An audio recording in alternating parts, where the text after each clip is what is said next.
سوال ہے سمیع اللہ خان صاحب کا جو بیٹر سی لندن سے ہیں، ان سے میں درخواست کروں گا تشریف لائیں۔ السلام علیکم۔ السلام علیکم۔ حضرت میرا سوال ہے کہ حضرت محمد صلی اللہ علیہ وسلم جو معراج کی ہے وہ روحانی معراج تھی یا جسمانی معراج؟ اس کا پہلا تو ایک سوال ہے، اس سوال کے جواب میں اللہ جسم رکھتا ہے یا روحانی وجود ہے؟ بتائیے ہے؟ تو روحانی وجود کی طرف جسم حرکت کیسے کر سکتا ہے؟ اللہ ہر جگہ ہے کہ نہیں ہے؟ تو اگر خدا کی طرف جا رہا ہے کوئی جسم تو جہاں وہ تھا وہاں خدا نہیں تھا، جہاں جا رہا ہے وہاں ہوگا، ورنہ حرکت بے معنی ہے۔ اس لیے جسم روحانی وجود کی طرف حرکت کر ہی نہیں سکتا۔ اللہ نور السماوات والارض، قرآن کریم فرماتا ہے اللہ آسمانوں اور زمین کا نور ہے۔ اینما تولوا فثم وجہ اللہ، کوئی اوپر کی طرف کوئی جگہ نہیں ہے جہاں خدا بیٹھا ہو۔ میں جس طرف بھی تم منہ پھیرو گے ہر جگہ خدا کو دیکھو گے۔ خدا کا چہرہ مشرق میں بھی دکھائی دے گا، مغرب میں بھی، شمال میں بھی، جنوب میں بھی، اوپر بھی، نیچے بھی۔ تو جس خدا نے گھیرا ہوا ہے اس کی طرف جسم کیسے حرکت کرے گا؟ پھر جسم کی آنکھ خدا کو دیکھ کیسے سکتی ہے؟ دیکھنا ہوتا کیا ہے یہ بھی تو سوچیں۔ علماء جو کہانیوں میں آپ کو لے بیٹھے ہیں انہوں نے اندھیروں میں امت محمدیہ کو ڈبو دیا ہے، حالانکہ سب سے بڑا نور جو آسمان سے اترا تھا وہ کتاب اللہ قرآن کریم ہے۔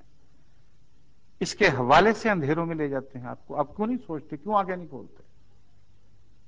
آپ کیوں ان سے پوچھتے نہیں کہ دیکھنا ہوتا کیا؟ تم نے کبھی سوچا بھی ہے؟ روشنی کسی کثیف چیز سے ٹکرا کر واپس آتی ہے تو آپ دیکھتے ہیں، اگر واپس نہ آئے تو ہمیشگی کا سفر کر رہی ہے، جو بھی اس کی تقدیر لکھی ہوئی ہے آپ دیکھ نہیں سکتے۔ اب مجھے اس لیے دیکھ رہے ہیں کہ میں کثیف ہوں، روشنی لطیف ہے، مگر اتنی لطیف نہیں ہے کہ میرے جسم میں سے پار ہو جائے۔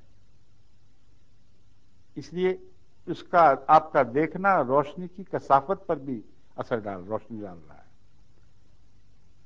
وہ روشنی جو کسی جسم سے پار اتر جائے آپ اس کو دیکھ نہیں سکتے۔ اب حیرت جا کے دیکھیں، وہاں بعض شیشے لگے ہوئے ہیں، بعض لوگ ٹکرا جاتے ہیں ان سے، اتنے صاف ہیں کہ روشنی آر پار ہو جاتی ہے، آپ کو پتہ ہی نہیں لگتا کہ بیچ میں کوئی چیز بھی ہے کہ نہیں۔ تو ایک تو یہ کہ اللہ کو کیسے ظاہری آنکھ سے دیکھا، جبکہ اللہ لطیف تر ہے، ہر چیزوں سے زیادہ لطیف ہے۔ وہ کون سی روشنی تھی جو خدا سے ٹکرا کے واپس آئی؟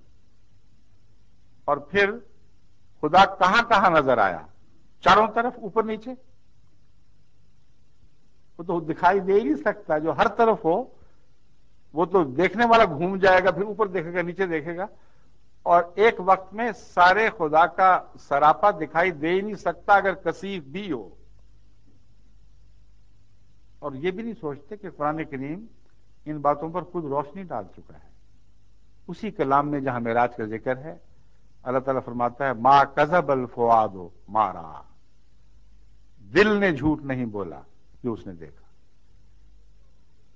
بس قلب محمد مصطفیٰ صلی اللہ علیہ وآلہ وسلم پر اللہ کے جلوے کا نام ہی معراج ہے۔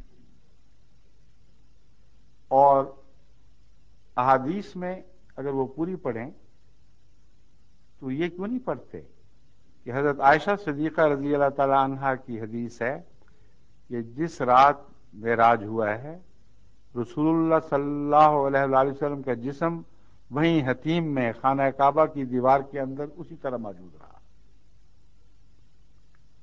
تو پھر جسمانی معراج کیسے ہو گیا؟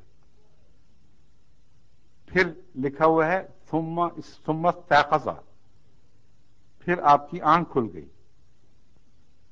حالانکہ اگر جسم حرکت کر گیا تھا، کسی طرف گیا تھا تو یہ کہنا چاہیے تھا پھر آپ واپس زمین پر اتر آئے.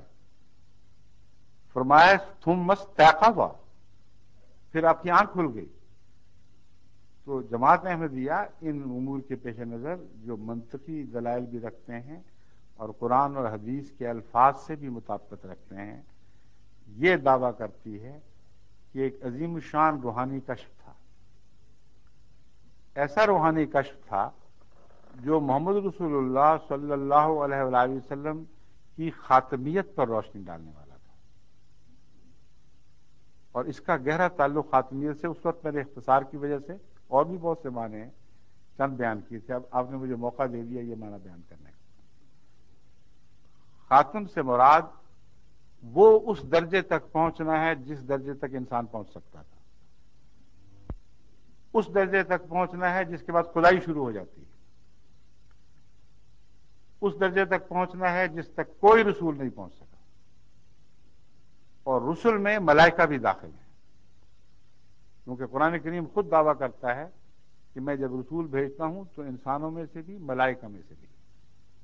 اب معراج کا مضمون سمجھیں تو آپ حیران رہ جائیں گے کہ خاتمیت کی سب سے پاک تصویر معراج نے کھینچی ہے. رسول اللہ صلی اللہ علیہ وسلم سفر فرماتے ہیں، یعنی بظاہر طور پر جو میں آسمانوں کا، اور ایک مقام پر آ کر ہر آسمان پر کچھ نبی اس درجے پہ نظر آئے پیچھے رہ گئے، کچھ اور نبی اس درجے پر پیچھے رہ گئے، یہاں تک کہ 7 آسمان ختم ہوئے اور سب انبیاء پیچھے رہ گئے. پھر جبرائیل نے ایک مقام پر جا کر ساتھ چھوڑ دیا. انہوں نے کہا اس سے آگے میرے پر جلتے ہیں، یعنی تجھے وہ قرب الہی کا مقام نصیب ہوا ہے جس کو برداشت کرنے کی مجھ میں طاقت نہیں ہے.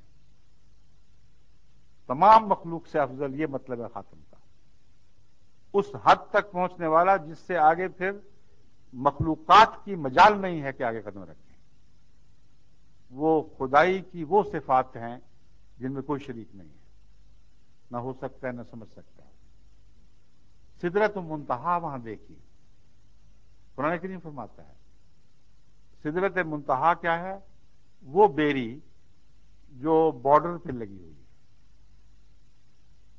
اب یہ مولوی جو ظاہری ترجمے کرتے ہیں ان کو پتہ ہی کچھ نہیں، نہ دین کا نہ دنیا کا، کوئی عرفانی نصیب نہیں. آپ کو خام خواہ دھوکے دے دے کے ستیہ ناش کیا ہوا ہے مسلمانوں کا، بیچاروں کا، روشنی سے نکال کر اندھیروں میں لے جاتے ہیں.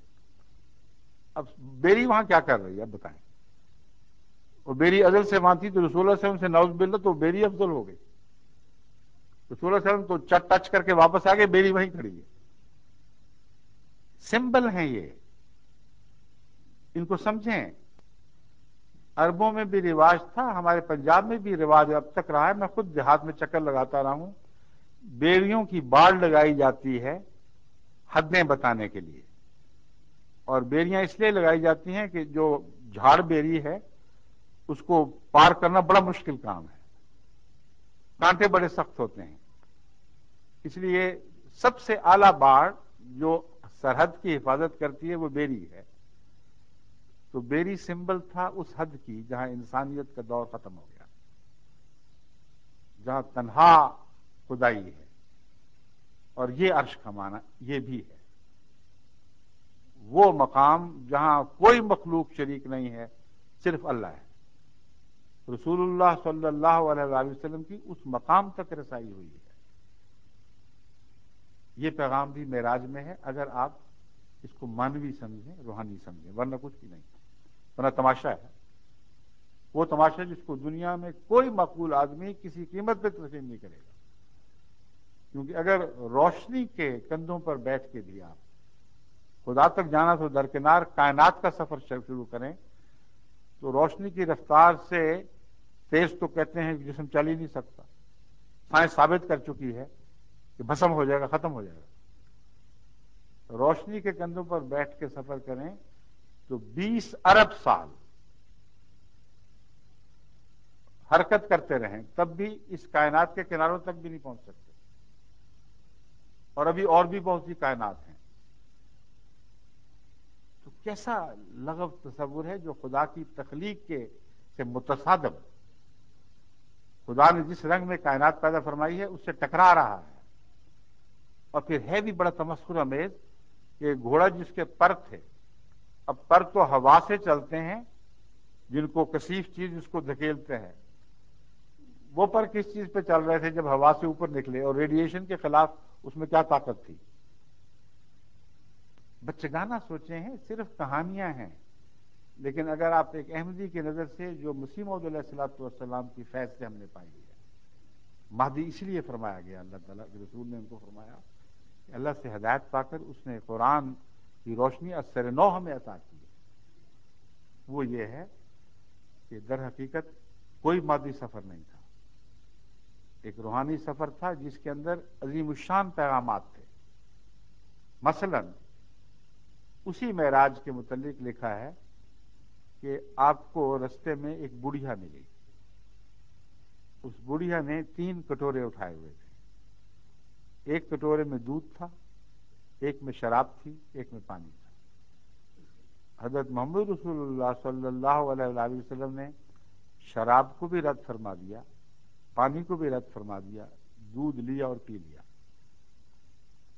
جبرائیل جو ساتھ تھے انہوں نے کہا یا اے رسول اللہ، آپ نے صحیح فیصلہ فرمایا ہے، یہی آپ کا مقام ہے۔ اب کیا مطلب ہے اس کا؟ اور فرمایا، جبرائیل نے عرض کیا کہ یہ دنیا تھی جو آپ کا امتحان لے رہی تھی، بڑھیا دنیا تھی، تو کیا اس وقت صحابہ سمیت سارے کفار تمام منطقے زمین کے سمٹ کر ایک بڑھیا بن کر اوپر چڑھے ہوئے تھے کہیں؟ لازماً ماننا پڑے گا کہ تمثیلات ہیں، ان کی تعبیر کرنی ہوگی۔ اگر جسمانی کھیل بناؤ گے تو محض لغو کہانیاں ہیں جن کے معنی کچھ نہیں بن سکتے۔